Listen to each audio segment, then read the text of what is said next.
আজকে আমরা ক্লাস 12-এর স্থির তড়িৎ অংশের তড়িৎ আবেশ, স্বর্ণপত্র তড়িৎ বীক্ষণ যন্ত্র, তড়িৎ পর্দা এবং বজ্র নিবারক সম্পর্কে আলোচনা করব। তড়িৎ আবেশ আমরা আগের ক্লাসে আলোচনা করেছি। তড়িৎ আবেশ ঘটনাটা কি না, কোনো নিস্তড়িৎ বস্তুর কাছে যদি কোনো তড়িৎগ্রস্ত বস্তুকে আনা যায় তাহলে সেক্ষেত্রে দেখা যায় নিকট প্রান্তে বিপরীত আধান আবিষ্ট হয়েছে এবং দূর প্রান্তে সমধর্মী আধান আবিষ্ট হয়েছে। একটা মজার বিষয় কি, যে এই আধানগুলো কিন্তু সহজে যেতে পারে না, এই জন্য এইগুলোকে বলা হয় বদ্ধ আধান। এই আধানগুলোকে সহজে আমরা কিন্তু নিয়ে যেতে পারি। কিভাবে না, এটাকে যদি আমরা মাটির সঙ্গে যুক্ত করি, ভূমি থেকে আমরা ইচ্ছে মতো ইলেকট্রন পেতে পারি, সেই ইলেকট্রন এখানে গিয়ে একে প্রশমিত করে দেবে, কিন্তু এই আধান কিন্তু যা ছিল তাই থাকবে। তাহলে আবেশের ঘটনায় আমরা একটা জিনিস দেখলাম যে এখানে এটা নিস্তড়িৎ ছিল, তার মানে এখানে যদি -5 ইউনিট হয়, এখানে +5 ইউনিট আধান আবিষ্ট হয়েছিল, কিন্তু এই আধানটাকে আমি সরিয়ে নিয়ে যেতে পারছি, এই জন্য এই আধানটাকে বলা হয় মুক্ত আধান।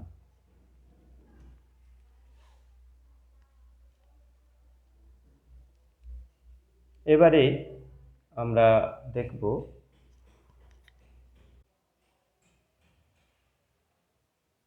কোনো পদার্থ যখন আহিত হয় তখন সেই পদার্থটা যদি সুপরিবাহী হয়, ধরা যাক এরকম একটা ধাতব গোলক, এই ধাতব গোলককে আমি আহিত করলাম, একটা দণ্ড, আয়ত দণ্ড নিয়ে এখানে ঠেকিয়ে দিলাম, সেই গোলকটা কি হবে, আধানগ্রস্ত হবে। এই যে আধান দেখা যায় গোলকের বাইরের পৃষ্ঠে অবস্থান করে, এই রকম যদি গোলক হয় তাহলে এই রকম বাইরের পৃষ্ঠে অবস্থান করবে, ভেতরের পৃষ্ঠে কিন্তু কোনো আধান পাওয়া যাবে না। এইটা সর্বপ্রথম ফ্যারাডে তার প্রজাপতি জাল পরীক্ষার সাহায্যে প্রমাণ করেছিলেন। কীরকম প্রমাণ করেছিলেন না, এইরকম তিনি একটা প্রজাপতি জাল নিয়েছিলেন। এই জালের বৈশিষ্ট্য কি, এই দিক থেকে একটা সুতো থাকে আর এই দিক থেকে একটা সুতো থাকে। এবারে কোনো আধানগ্রস্ত বস্তুকে যদি এখানে ঠেকানো হয় তাহলে কি হবে, এখানে আধান থাকবে, এখানে আমি আধান দিলাম, এই পৃষ্ঠটা আহিত হয়ে গেল। এবার আমি টেস্ট করব, আধানের বীক্ষণ যন্ত্র রয়েছে, আমি এক্ষুনি আলোচনায় আসছি। আধান বীক্ষণ যন্ত্রের সাহায্যে আমরা যদি টেস্ট করি তাহলে আমরা এখানে আধান রয়েছে দেখতে পাবো। এইবারে আমি কি করব, এই যে সুতোটা, এই সুতোটা টানবো আস্তে আস্তে, তাহলে কি হবে, এইটা এই প্রান্তে চলে আসবে, এই সুতোটা যেমন ছিল এই সুতোটা চলে আসবে, এদিকে এই সুতোটা আমি টেনেছি, তাহলে এই যে পৃষ্ঠটা, বাইরের পৃষ্ঠটা এখন ভেতরে চলে গেল, ভেতরের পৃষ্ঠ হয়ে গেল, আর ভেতরের পৃষ্ঠটা বাইরের পৃষ্ঠে চলে এলো। ছিল কোথায় আধান, বাইরের পৃষ্ঠে আধান ছিল, তাহলে এখন সেই আধানটা কোথায় থাকা উচিত, ভেতরের পৃষ্ঠে, কারণ ওই পৃষ্ঠটাই এখন ভেতরে চলে গেছে। কিন্তু তা হয় না, যদি আমি এখানে আধান বীক্ষণ যন্ত্র, তড়িৎ বীক্ষণ যন্ত্র যদি আমি এখানে দিয়ে দেখি তাহলে দেখব এখনও আধানটা এইখানে পাওয়া যাচ্ছে, ভেতরে কিন্তু আধান পাচ্ছি না। এই পরীক্ষার দ্বারা ফ্যারাডে দেখিয়েছিলেন যে পরিবাহীর বাইরের পৃষ্ঠে সবসময় আধান জমা হয়, কোনো পরিবাহীকে আহিত করা হলে সবসময় পরিবাহীর বাইরের পৃষ্ঠে আধান জমা হয়, এবং এই ঘটনাটার দ্বারা আমরা অনেক কিছুর ব্যাখ্যা করতে পারব। এবারে আমরা এই আধান বীক্ষণ যন্ত্র কীরকম সেটা আমরা দেখব। তোমরা দেখবে এইরকম একটা জারের মতো, কাঁচের জারের মতো একটা যন্ত্র বইতে থাকে, সেইটাতে এখানে সিল করা থাকে, এর উপরে একটা মোটা ধাতব পাত এর ভেতর দিয়ে ঢোকানো থাকে, ধাতব পাত। এই পাতের উপরে একটা ধাতব চাকতি থাকে। এগুলো ভীষণ সুপরিবাহী চাকতি হতে হয়, কপার অথবা সিলভারের হতে হবে। এবার এইখানে দুটো পাতা, এইখানে দুটো পাতা এইরকমভাবে থাকে।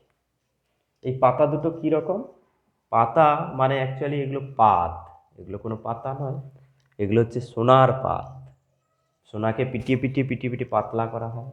আর পাতলা সোনার পাত এইরকম যদি দুটো এমনভাবে লাগানো থাকে যে এরা এইটাকে কেন্দ্র করে দুটো সোনার পাত এরকম করে ক্লোজ হতে পারে, এরকম করে ক্লোজ হতে পারে, এরকম করে হতে পারে, এরকম হতে পারে, এরকম করে এইটা ফাঁকা হতে পারে, বিস্ফারিত হতে পারে, আবার জুড়েও যেতে পারে। কখন এরা বিস্ফারিত হয়? এই যে আমি এখানে পাতাটা দেখাচ্ছি, এটা সোনার পাতা, আর এই যে যন্ত্রটা আমি দেখাচ্ছি এটা হচ্ছে তড়িৎ বীক্ষণ যন্ত্র। এই জন্য এটাকে বলা হয় স্বর্ণপত্র তড়িৎ বীক্ষণ যন্ত্র। স্বর্ণপত্র তড়িৎ বীক্ষণ যন্ত্র বা gold leaf electroscope, gold leaf electroscope, স্বর্ণপত্র তড়িৎ বীক্ষণ যন্ত্র। এছাড়াও এখানে আরও কিছু কিছু জিনিস রাখা হয়। এইখানে দুটো পাত রাখা হয়, টিনের পাত রাখা হয়, যাকে আমি বাইরের সঙ্গে একটা সংযোগ রাখতে পারি। আর এইখানে একটা বাটিতে উদকগ্রাহী পদার্থ যেমন ক্যালসিয়াম ক্লোরাইড রাখা হয়। এই হলো স্বর্ণপত্র তড়িৎ বীক্ষণ যন্ত্রের বিবরণ।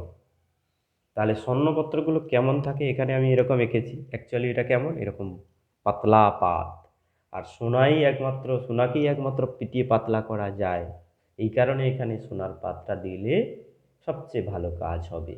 এবারে কেন সোনার পাত দেওয়া হলো, কী বৃত্তান্ত, সেটা আমরা বলছি, আলোচনা করবো এক্ষুনি। দেখো এখানে আমি যখন একটা বস্তু আধান পরীক্ষা করতে যাচ্ছি, সেই বস্তুটা ধনাত্মক আধানধর্মী অথবা ঋণাত্মক আধানধর্মী হতে পারে। ধরা যাক আমি এরকম একটা বস্তুকে এখানে নিয়ে এলাম, ঠেকালে কি হবে? প্রথমে এই পাত দুটো এইরকমভাবে ছিল,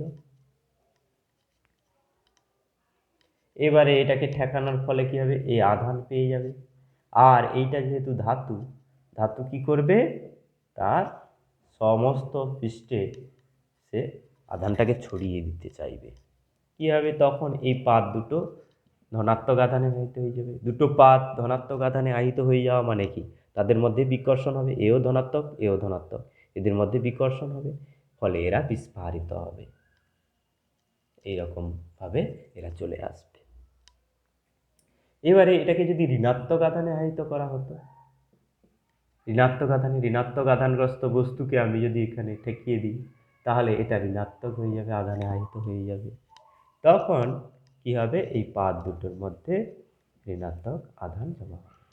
তাহলে এটাও ঋণাত্মক, এটাও ঋণাত্মক, তখনও এই বিস্ফারিত হবে। অর্থাৎ কোনো বস্তু আধানগ্রস্ত কিনা সেটা জানার জন্য আমার এই যন্ত্রটা। তাহলে এইটার কাজ কি? দেখো এই যে যন্ত্রটা, এর মধ্যে কিন্তু বায়ু থাকে এবং সেই বায়ুটা শুষ্ক বায়ু হতে হবে। বায়ু না থাকলেও ভালো, কিন্তু বায়ু থাকে। এবার বায়ু শুষ্ক হতে গেলে আমাকে কি রাখতে হবে? সেখানে উদকগ্রাহী পদার্থ রাখতে হবে। এখানে সবসময় ক্যালসিয়াম ক্লোরাইড বা এই ধরনের পদার্থ রাখা হয়, যাতে বায়ুর জলীয় বাষ্পগুলো ও শোষণ করে নিতে পারে। আর এইটা কেন রাখা হয়? এখানে যে স্বর্ণপত্র দুটো আছে, এ কাঁপতে থাকবে, কারণ এখানে এদের মধ্যে যে বিকর্ষণ বলটা, সেটা কিন্তু ব্যালেন্স করার মতো সেরকম কেউ নেই। শুধু বিকর্ষণ বল থাকলে হয় না, কেন এদেরকে ব্যালেন্স করার জন্য এখানে কি হবে, এই দুটো পাত, টিনের পাত দুটো রয়েছে, এদের এখানে কি হবে না আবেশের ঘটনা ঘটবে। যখন এই পাতটা ঋণাত্মক আধানে আহিত, এখানে ধনাত্মক আধানে আহিত হবে, তখন এদের মধ্যে একটা আকর্ষণ থাকবে, ফলে এইটার কম্পন অনেকটা কমে যাবে। এই হলো স্বর্ণপত্র তড়িৎবীক্ষণ যন্ত্রের সমস্ত বিষয়। এখন কথা হচ্ছে, আমরা এক্ষুনি দেখলাম যে বস্তু আধানগ্রস্ত কিনা সেটা তো আমরা বুঝতে পারছি স্বর্ণপত্র তড়িৎবীক্ষণ যন্ত্রের সাহায্যে, কিন্তু কোন ধর্মী আধানে সে আহিত হোক সেটা আমরা কিন্তু বুঝতে পারছি না। কোন ধর্মী আধানে আহিত, ধনাত্মক না ঋণাত্মক, সেটা বুঝতে গেলে আমাদেরকে কি করতে হবে না প্রথমেই এই বীক্ষণ যন্ত্রটিকে আহিত করে রাখতে হবে। প্রথমেই বীক্ষণ যন্ত্রটিকে আহিত করে রাখতে হবে। ধরা যাক আমি বীক্ষণ যন্ত্রটিকে ধনাত্মক আধানে আহিত করে রেখেছি, ধনাত্মক আধানে আহিত করে রেখেছি, তার মানে এখন এই বিস্ফারিত অবস্থায় আছে। এই অবস্থায় আমি একটা বস্তু আনলাম, এই বস্তুটা যদি ধনাত্মক তড়িৎধর্মী হয় তখন কি হবে, এই যে এটাকে যে কাছে আনছি, কাছে আনার জন্য এই আধানগুলো উপর কি হবে, বিকর্ষণ বল কাজ করবে। তাহলে এখানে ইলেকট্রনের সংখ্যা, এই আধানের ধনাত্মক আধানের সংখ্যা বেড়ে যাবে। তাহলে এখানে যে বিকর্ষিত হলো, এখানে যে ধনাত্মক আধানগুলি আমি এনেছিলাম, এখানে যে আধানগুলো ছিল তার মধ্যে কিছু আধান এখানে ঠেলা হয়ে চলে যাচ্ছে, তার ফলে এখানে আধান বেড়ে যাচ্ছে। এই বেড়ে যাওয়ার জন্য এর কিন্তু বিস্ফারণ বৃদ্ধি পাবে। তাহলে প্রথমে আমরা একটা জানা আধান দিয়ে, অর্থাৎ একটা ধনাত্মক আধানে আহিত বস্তু আমি জানি যে এই বস্তুটা ধনাত্মক আধানে আহিত, তাকে দিয়ে প্রথমে আমি কি করব না এটাকে ধনাত্মক আধানে আহিত করব। তারপরে বস্তুটা এনে যদি দেখি এর বিস্ফারণ বাড়ছে আগের তুলনায়, তখন আমি বুঝব যে বস্তুটা পজিটিভলি চার্জড। যদি উল্টোটা হতো, এই বস্তুটাকে এনে, এর আধান তো আমি জানি না, এই বস্তুটাকে এনে আমি দেখলাম যে এর বিস্ফারণ কমে যাচ্ছে, আগে এরকম ছিল, বিস্ফারণটা কমে গেল, তখন আমি কি বুঝবো, তখন আমি বুঝবো এটা ঋণাত্মক আধানধর্মী বস্তু। কেন না, এখানে যদি ঋণাত্মক আধান থাকে তবে এ কিছু পরিমাণ ধনাত্মক আধানকে টানবে, অর্থাৎ এখানে ধনাত্মক আধানের মান কম হয়ে যাবে। এখনও ধনাত্মক আধান রয়েছে কিন্তু কম, তার ফলে বিস্ফারণ, বিকর্ষণ বল কমে যাবে, তার ফলে বিস্ফারণ কমে যাবে। এই হলো ব্যাপার। এখন এই তড়িৎবীক্ষণ যন্ত্রকে আহিতকরণ করা হয় কিভাবে? আগে তো আহিতকরণ করতে হবে, নইলে আমি বুঝবো কি করে এটা ঋণাত্মক তড়িৎধর্মী না ধনাত্মক তড়িৎধর্মী। আহিতকরণ করার জন্য দুটো আমরা কৌশল নিই। একটা কৌশল হলো, আমি যখন ধনাত্মক আধানে একটা তড়িৎবীক্ষণ যন্ত্রকে আহিত করতে চাইছি, আমি যখন ধনাত্মক আধানে একটা তড়িৎবীক্ষণ যন্ত্রকে আহিত করতে চাইছি, তখন আমি কি করব, একটা ধনাত্মক আধানগ্রস্ত বস্তুকে নিয়ে এসে আমি এখানে ঘষে দেব, অনেক সময় ঠেকিয়ে রাখবো বা ঘষবো, ঘষলে এটা ধনাত্মক আধানে আহিত হয়ে যাবে। ধনাত্মক আধানে আহিত হয়ে যাওয়া মানে এরপরে এটা এরকম ধনাত্মক আধানটা চারদিকে ছড়িয়ে যাবে। এখন আমি অন্য বস্তুকে এনে আমি পরীক্ষা করলে যদি বিস্ফারণ ঘটে, তখন আমি বুঝবো এটা ধনাত্মক আধানে আহিত বস্তু। এবারে কথা হলো যে এছাড়া আর কি উপায় আছে? এছাড়া উপায় রয়েছে, সেটা হচ্ছে একে আমি যদি ধনাত্মক আধানে বা ঋণাত্মক আধানে আহিত করতে চাই, যদি এখানে আমি কোনো বস্তুকে না ঠেকাতে চাই, কোনো বস্তুকে স্পর্শ না করে আমি যদি এটাকে আহিত করতে চাই, তাহলে আমার প্রয়োজন তড়িৎ আবেশ। তড়িৎ আবেশের সাহায্যে আমরা কি করব, স্বর্ণপত্র তড়িৎবীক্ষণ যন্ত্রকে আহিত করতে পারব। প্রথমে আমি একটা ঋণাত্মক আধানে আহিত বস্তুকে স্বর্ণপত্র তড়িৎবীক্ষণ যন্ত্রের এই ঢাকনাটার কাছে আনলাম, চাকতির কাছে আনলাম। এই চাকতিতে কি হবে ধনাত্মক আধান নিকটবর্তী প্রান্তে জমা হবে, আর ঋণাত্মক আধান এইরকম প্রান্তে জমা হবে, এরকম জমা হবে। এই অবস্থায় আমি কি করব, এই চাকতিটাকে ভূপৃষ্ঠের সঙ্গে যুক্ত করব তার দিয়ে। ভূপৃষ্ঠের সঙ্গে যুক্ত করলে কি হবে, এখানে যে ঋণাত্মক আধানগুলো জমা হয়েছে অর্থাৎ ইলেকট্রনগুলো, সেগুলো কিন্তু ভূপৃষ্ঠে চলে যাবে, ভূপৃষ্ঠে চলে যাবে।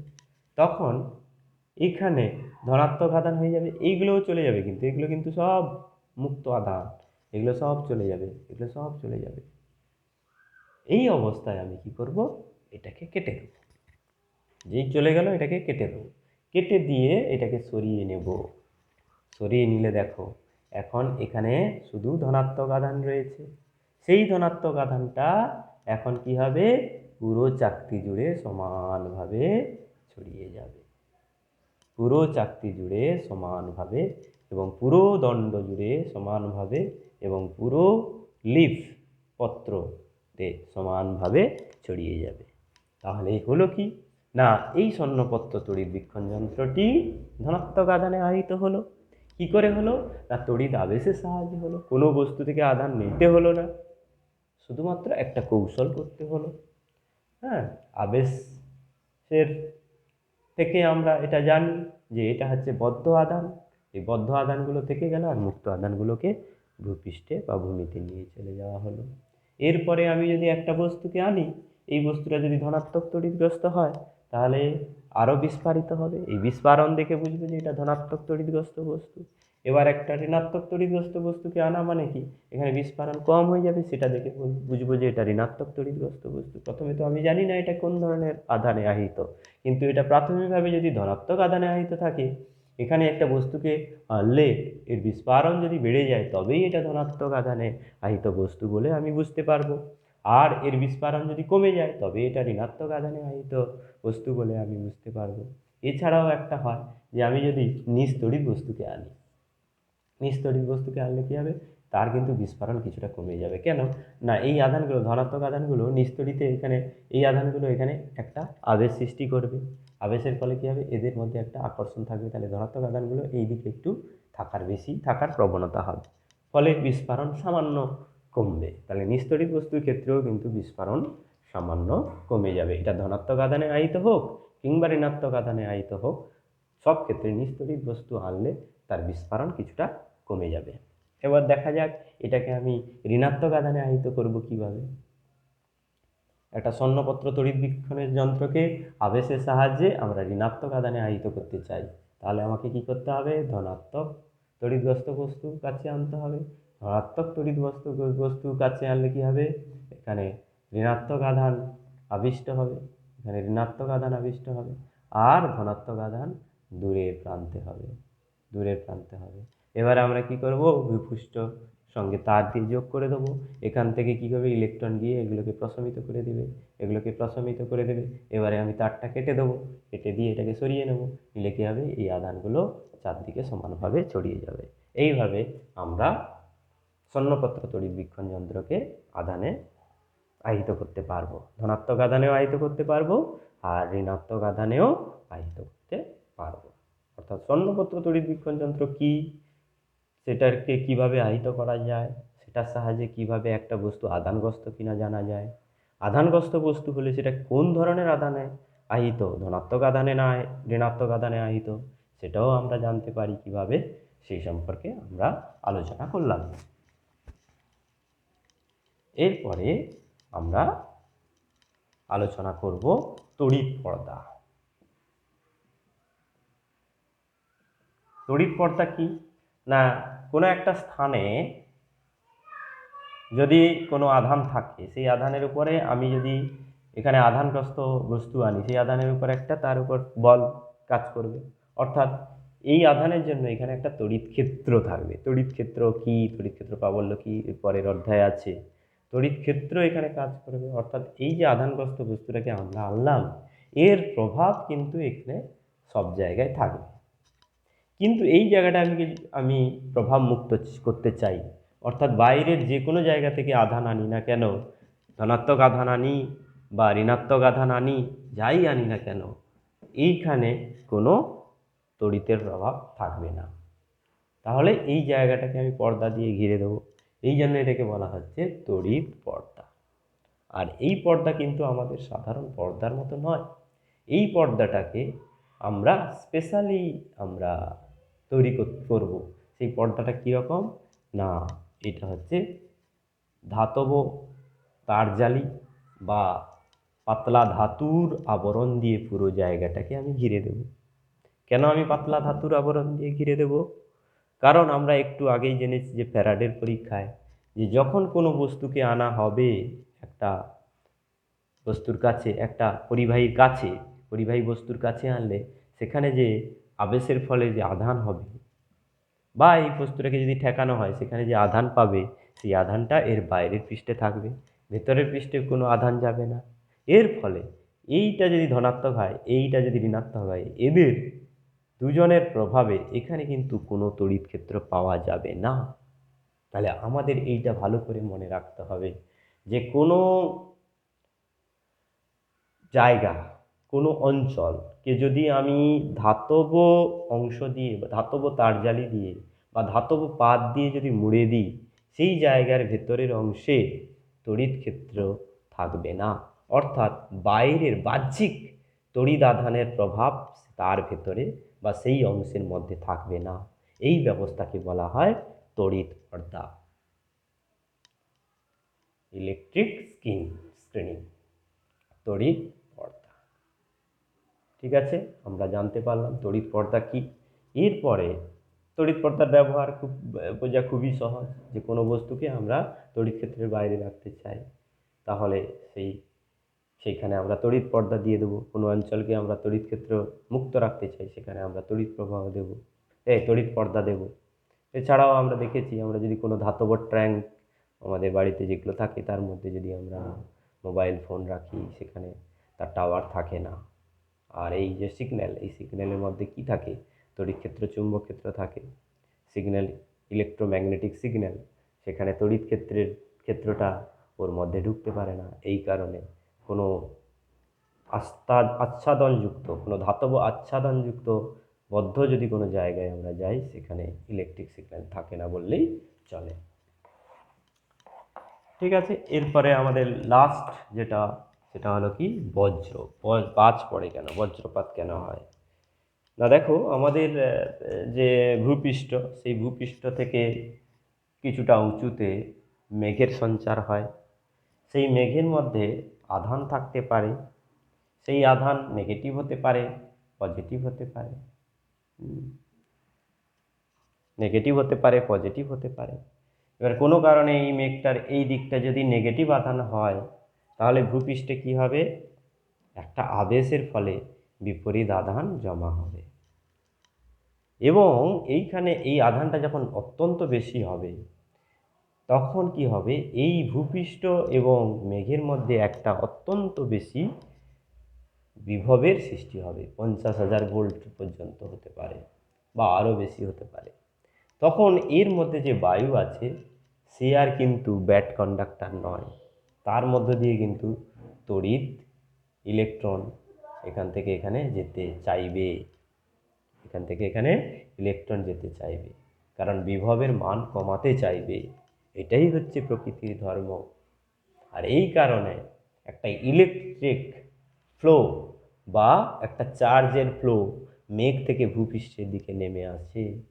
সেখানে সেই নেমে আসাটা সে সহজ করতে চায়। কোনো গাছের মধ্য দিয়ে গেলে সে সহজে যেতে পারবে, কোনো মানুষ থাকলে সেখানে ধরে নিতে পারে, সহজে যেতে পারবে। আর এত পরিমাণ বিদ্যুৎ যদি কোনো গাছ বা মানুষের মধ্য দিয়ে যায়, তখন সেই মানুষ বা গাছের শক লাগার সম্ভাবনা, শুধু শক লাগা নয়, এত পরিমাণ বিদ্যুৎ যখন যাবে, মানুষের পুড়ে যাওয়ার সম্ভাবনা থাকে, গাছেরও পুড়ে যাওয়ার সম্ভাবনা থাকে। এই কারণে আমরা জানি যে তড়িৎ মোক্ষণের জন্য কি হয় না, এই বাজটা পড়ে।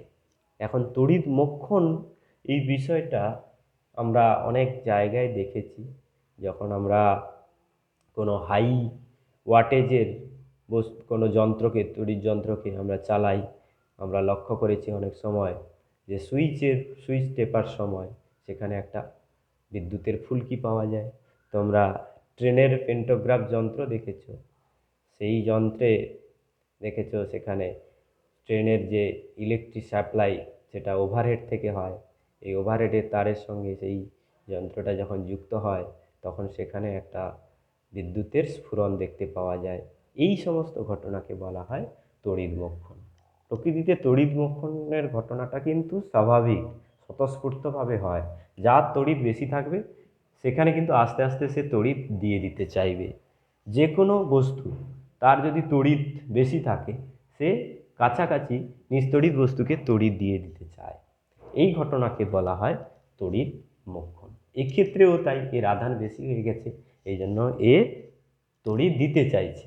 বায়ুর অণু বা যাই হোক, যে করে হোক তড়িৎ নিয়ে সে নিচের দিকে চলে আসতে চাইছে। এই যে তড়িৎ দেওয়া, তড়িৎ ছেড়ে দেওয়া, তড়িৎ আধানকে ছেড়ে দেওয়ার ঘটনাকে বলা হয় তড়িৎ মোক্ষণের ঘটনা। এই তড়িৎ মোক্ষণের ঘটনা কখন বেশি হয়? ধরো একটা জায়গায় এরকম একটা ধাতব অংশ, একে আমি তড়িৎগ্রস্ত করেছি। একে তড়িৎগ্রস্ত করলে কি হবে? এটা ধরো ঋণাত্মক তড়িতে আহিত। এক্ষেত্রে দেখা যাবে যে একটা জায়গায় তড়িতের ঘনত্ব বেশি আর একটা জায়গায় তড়িৎ আধানের ঘনত্ব কম। অর্থাৎ আধানের তলমাত্রিক ঘনত্ব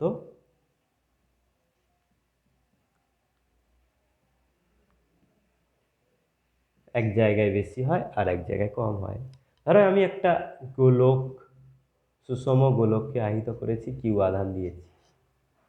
তাহলে এই কিউ আধান পুরো গোলকটার পৃষ্ঠে বণ্টিত হয়ে যাবে।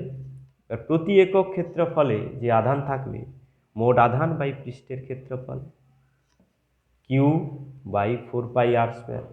তাহলে মোট আধানকে পৃষ্ঠের ক্ষেত্রফল দিয়ে ভাগ করলে যেটা পাবো, আধানের তলমাত্রিক ঘনত্ব। এই আধান এর একক হচ্ছে কুলম্ব আর এরিয়া ক্ষেত্রফলের একক হচ্ছে মিটার স্কোয়ার। এই আধানের তলমাত্রিক ঘনত্বের একক হবে কুলম্ব পার মিটার স্কোয়ার। দেখো এই আধানের যে তলমাত্রিক ঘনত্ব সেটা ডিপেন্ড করছে এই আর এর উপর। যেখানে বক্রতা বেশি, ধরো আমি এরকম একটা কিছু তৈরি করেছি, এখানে আমি আধান দিয়ে দিয়েছি, সেই আধানটা তো বণ্টিত হবে। এইখানে দেখা যাবে আধানের তলমাত্রিক ঘনত্বটা একটু বেশি। এই রকম একটা বস্তুকে আমি আহিত করেছি, দেখা যাবে এই কোণগুলোতে আধানের তলমাত্রিক ঘনত্ব বেশি, বেশি আধান জমা হয়েছে। অথবা আমরা যদি এরকম করি, যে এরকম সূচিমুখ করি, সূচিমুখের ক্ষেত্রে কি হবে? এখানে আরটা কম হয়ে যাচ্ছে। আর কম হওয়া মানে কি? এখানে তোমার r² কম হয়ে যাচ্ছে। তাহলে এখানে আধানের মানটা কী হবে? এখানে সমান আধান যদি সব জায়গায় থাকতে চায়, এখানে কম জায়গায় বেশি আধান আছে, তাহলে এই সূচিমুখের ক্ষেত্রে একটু কম জায়গায় বেশি আধান থাকছে। এই রকম সূচিমুখের ক্ষেত্রে আমরা দেখেছি যে কম জায়গায় বেশি পরিমাণ আধান থাকে। আর কম জায়গায় বেশি পরিমাণ আধান থাকা মানে কি? আধানের ভিড় জমছে, আধান চাইবে যে না আমি একটু ফাঁকায় থাকি, তখন এখানে যে বায়ু থাকবে সেই বায়ুতে কিন্তু সে আধান, বায়ুর মলিকুলগুলোকে কিন্তু আধান দিয়ে দেওয়ার চেষ্টা করবে। এখানে কাছাকাছি যে বায়ুর মলিকুল আছে সেগুলোকে আধান দিয়ে দেওয়ার চেষ্টা করবে। আর যেই এই মলিকুলগুলো আধান পেয়ে যাবে, এরা হচ্ছে সমধর্মী আধান হয়ে যাবে। সমধর্মী আধান পরস্পরকে কি করে? বিকর্ষিত করে, পরস্পর দূরে সরে যাবে। দূরে সরে গেলে সেখানে একটা স্ফুলিঙ্গেরও সৃষ্টি হতে পারে। বেশি পরিমাণ আধানে যদি দূরে সরে যায়, সেখানে একটা স্ফুলিঙ্গের সৃষ্টি হয়, তার ফলে সেখানে আমরা তড়িৎ মোক্ষণ দেখতে পাই। তাহলে সূচিমুখ এরকম যদি সূচাগ্র মুখ হয়, সেখানে আধানের তলমাত্রিক ঘনত্ব বেশি হওয়ায় সেখানে তার তড়িৎ মোক্ষণের সম্ভাবনা বেড়ে যায়। যে কোনো বস্তু থেকে, আগেই আমি বলেছি, সে যে কোনো বস্তুকে কিন্তু তড়িৎ মোক্ষণ হবে। বস্তুর মধ্যে আধান থাকা মানে সে আধান ছেড়ে দিতে চাইবে, এটাই হচ্ছে প্রকৃতির স্বাভাবিক ঘটনা।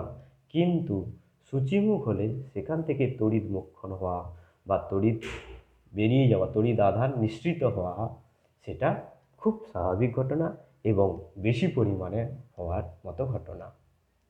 বোঝা গেল? তাহলে আমরা দেখতে পেলাম যে এখানে কোনো সূচিমুখকে যদি আধানগ্রস্ত করা হয়, তাহলে সূচিমুখ থেকে সহজে তড়িৎমোক্ষণের ঘটনা ঘটে। এইবারে এই সূচিমুখটা কেন আমরা বলছি, এক্ষুনি আমরা দেখতে পাবো যে এই যে মেঘ, এই মেঘে যখন আধান জমা হয়েছে তখন ভূপৃষ্ঠে বেশ উল্টো আধান জমা হয়েছে, ভূপৃষ্ঠে। এই যে আধান জমা হয়েছে এদের মধ্যে একটা বিভব প্রভেদ সৃষ্টি হচ্ছে। এবারে এখানে কি হবে না, এরকম করে আধানের মোক্ষণ ঘটবে। এই আধানগুলো নিচে নেমে আসতে চাইবে, অর্থাৎ একটা কারেন্ট, ধনাত্মক আধান যেদিক থেকে যেদিকে যায় সেটাকে আমরা কারেন্ট বলি। কারেন্ট এদিক থেকে এদিকে যেতে চাইবে, এর ফলেই তো বাজ পড়ে। সেই বাজ পড়ানোটাকে আটকানোর জন্য, অর্থাৎ আমার বাজটা যদি কোনো মানুষের উপর বা কোনো গাছের উপর না পড়তে দিতে চাই, তাহলে আমাদের কি করতে হবে, একটা উঁচু সূচিমুখ লাগাতে হবে, উঁচু সূচিমুখ। তাহলে এই যে সূচিমুখটা, এর মধ্য দিয়ে কারেন্টটা চলে যাবে। এই জন্য এটাকে বজ্র নিবারক যেমন বলা হয়, তেমন বজ্রবহ বলা হয়। বজ্র নিবারক। বজ্রবহ মানে কি, এই বাজটাকে নিজে নিয়ে চলে যায়, নিজে বয়ে নিয়ে যায়, অন্যের উপর পড়তে দেয় না। বজ্র নিবারক মানে কি, অন্য জায়গায় পড়তে দেয় না বলে সেটাকে বলা হচ্ছে বজ্র নিবারক। তাহলে বজ্রবাহক হোক বা বজ্র নিবারক হোক, এই দুটো যন্ত্র একই যন্ত্র, এটাকে বলা হয় লাইটনিং অ্যারেস্টার। অর্থাৎ বাজ পড়াটাকে সে টেনে নেবে, এই অঞ্চলের কাছাকাছি কোথাও বাজ পড়তে দেবে না। কিভাবে এটা কাজ করে না, এখানে সূচিমুখের ক্রিয়ায় এই কাজটা হয়, দেখো এখানে যখন মেঘটা আমি উল্টোটাই করছি, ধনাত্মক আধানে আহিত হয়ে গেল, তাহলে তখন আমার নিচটা ঋণাত্মক আধানে আহিত হয়েছে, এদের মধ্যে একটা উচ্চ বিভবের সৃষ্টি হয়েছে। এরপরে আমরা দেখছি যে এখানে যখন ধনাত্মক আধান আহিত হয়েছে, তাহলে সূচিমুখে কি হবে, এখানে ইন্ডাকশানের জন্য, আবেশের জন্য এখানে ঋণাত্মক আধান আহিত হয়ে যাবে, আর বাদ বাকি এখানে পজিটিভ আধান থাকবে। ছাড়ো, এখন এই যে আধানগুলো, এই আধানগুলো কে নেবে, বায়ু নিয়ে নেবে। বায়ুর যে মলিকুলগুলো আছে এগুলো নিয়ে নেবে, নিয়ে কি করবে, এই সূচিমুখ বলে সহজে তড়িৎমোক্ষণ করেছে, এই আধানগুলো পেয়ে গেছে এরা পরস্পর বিকশিত হয়ে উপরের দিকে চলে যাবে। উপরের দিকে চলে গেলে দেখো এই এক একটা ঋণাত্মক আধান এক একটা ধনাত্মক আধানকে প্রশমিত করে দেবে। ফলে মেঘের যে বাজটা সেটা অনেকটা কমে যাবে। এর মাঝে কি হলো, ইলেকট্রনগুলো কি হলো, এই দিক থেকে এইদিকে যাচ্ছে। তার মানে কি, এই ইলেকট্রনগুলো এখানে যখন দিয়ে দিচ্ছে আরও ইলেকট্রন এসে জমা হবে, সেটা কে সাপ্লাই দিচ্ছে, এই ভূমি সাপ্লাই দিচ্ছে। এই জন্য এই দণ্ডটা, এই যে বাজ পড়ার যে দণ্ডটা, এটা ভূমির গভীরে অনেকটা নিচের দিকে পড়তে থাকে, যাতে ইলেকট্রন সাপ্লাইটা ভালোভাবে ভূমি দিতে পারে। পৃথিবী থেকে আধান আস্তে আস্তে আস্তে আস্তে সাপ্লাইড হচ্ছে, যত এগিয়ে যাচ্ছে তত এখানে আধান জমা হচ্ছে, ফলে এদিক থেকে এদিকে একটা কারেন্ট যাচ্ছে। এই কারেন্ট একটা বড় মাত্রার কারেন্ট এই দিক দিয়ে যাচ্ছে, এই কারণে এটা তামার দণ্ড করা হয়। বজ্রবহ যন্ত্রটাকে তামার তৈরি করা হয়, মোটা করা হয়। তামার তৈরি করলে কি হবে, এটা সুপরিবাহী তামা, সুপরিবাহী হওয়ার কারণে এখানে তাপ উৎপন্ন কম হবে জুল ক্রিয়ায়। এই I²R_T, এই আইটার মান তো অনেক বেশি, তারপরে এখানে তাপ উৎপাদনের মান কমানোর জন্য, আরটাকে কমানোর জন্য আমরা তামার দণ্ড নেব। আর কি করব, এখানে তামার দণ্ড ছাড়াও আরেকটা জিনিস আমাকে ভাবতে হবে, যে এটাকে মোটা দণ্ড নিতে হবে। একটু মোটা না হলে কি হবে, এখানে তো তাপ উৎপন্ন হচ্ছে, যতই আমি বলি তামার দণ্ড আর কম, কিন্তু তাপ তো উৎপন্ন হচ্ছে, তাপ উৎপন্ন হওয়াটাকে আমরা কমাতে পারছি না। কিন্তু মোটা নিলে কি হবে, সে সহজে গরম হবে না, কারণ অনেকটা তাপ সে সহ্য করতে পারবে, তার তাপগ্রাহিতা বেড়ে যাবে, অথবা তাপ বিকিরণ ক্ষমতাও বেড়ে যাবে, সে সহজে কিন্তু পুড়বে না। অর্থাৎ এই যে দণ্ডটা, তামার দণ্ডটা চয়েস করার কারণ কি, এর গলনাঙ্ক মোটামুটিভাবে বেশি, এবং এর হচ্ছে তাপগ্রাহিতা বেশি, এবং এর রোধ কম। এই কারণে তামার দণ্ডকে বজ্রবহ যন্ত্র হিসাবে আমরা চুজ করি। এই বজ্রবহ যন্ত্র তাহলে কিভাবে কাজ করে আমরা আরেকবার আলোচনা করব যে এখানে যখন আমরা ধনাত্মক আধানের মেঘ দেখছি তখন এখানে ঋণাত্মক আধানে আহিত হয়েছে। এখানে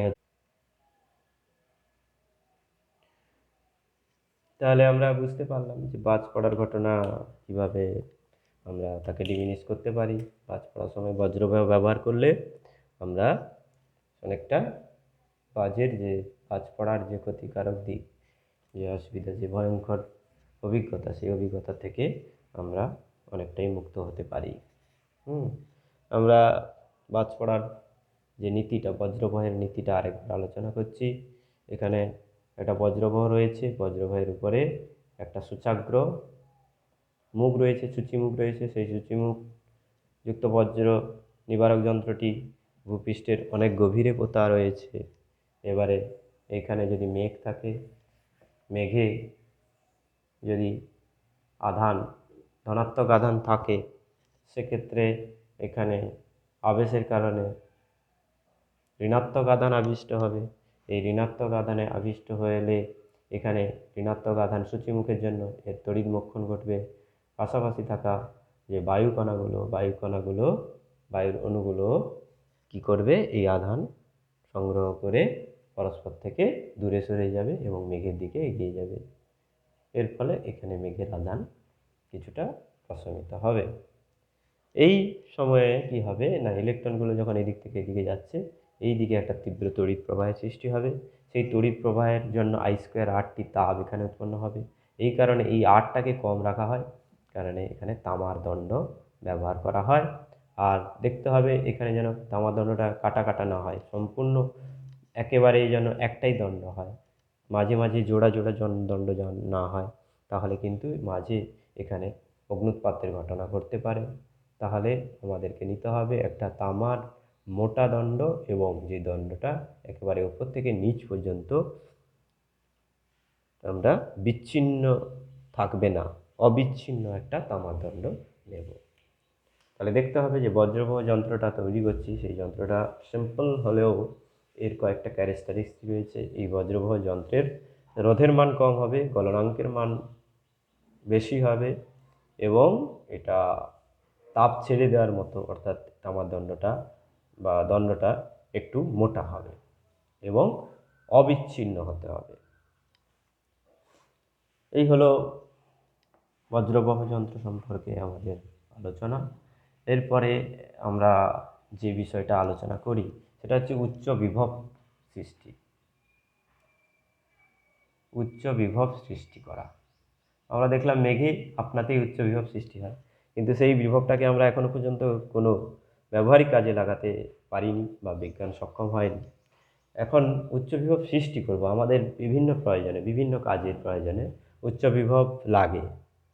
এবং এই উচ্চ বিভব সৃষ্টি করা হয় কিভাবে না, একটা বস্তুতে যদি খুব বেশি পরিমাণ ধনাত্মক আধান থাকে আর একটা বস্তুতে খুব বেশি পরিমাণ যদি ঋণাত্মক আধান থাকে, তবে তাদের মধ্যে যে বিভবের পার্থক্য V1 - V2 হচ্ছে হাই।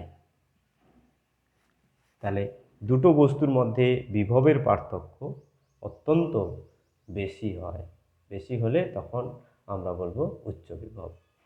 সেটাকে কিভাবে করা হয় না, এর জন্য আমাদেরকে একটা বিশেষ যন্ত্র সাহায্য নিতে হয়। ভ্যান ডি গ্রাফ জেনারেটর বলে একটা যন্ত্র, সেটা ভ্যান ডি গ্রাফ বিজ্ঞানীর নাম অনুযায়ী যিনি তৈরি করেছিলেন তার নাম অনুযায়ী সেই যন্ত্রটির নাম হয়েছে ভ্যান ডি গ্রাফ জেনারেটর।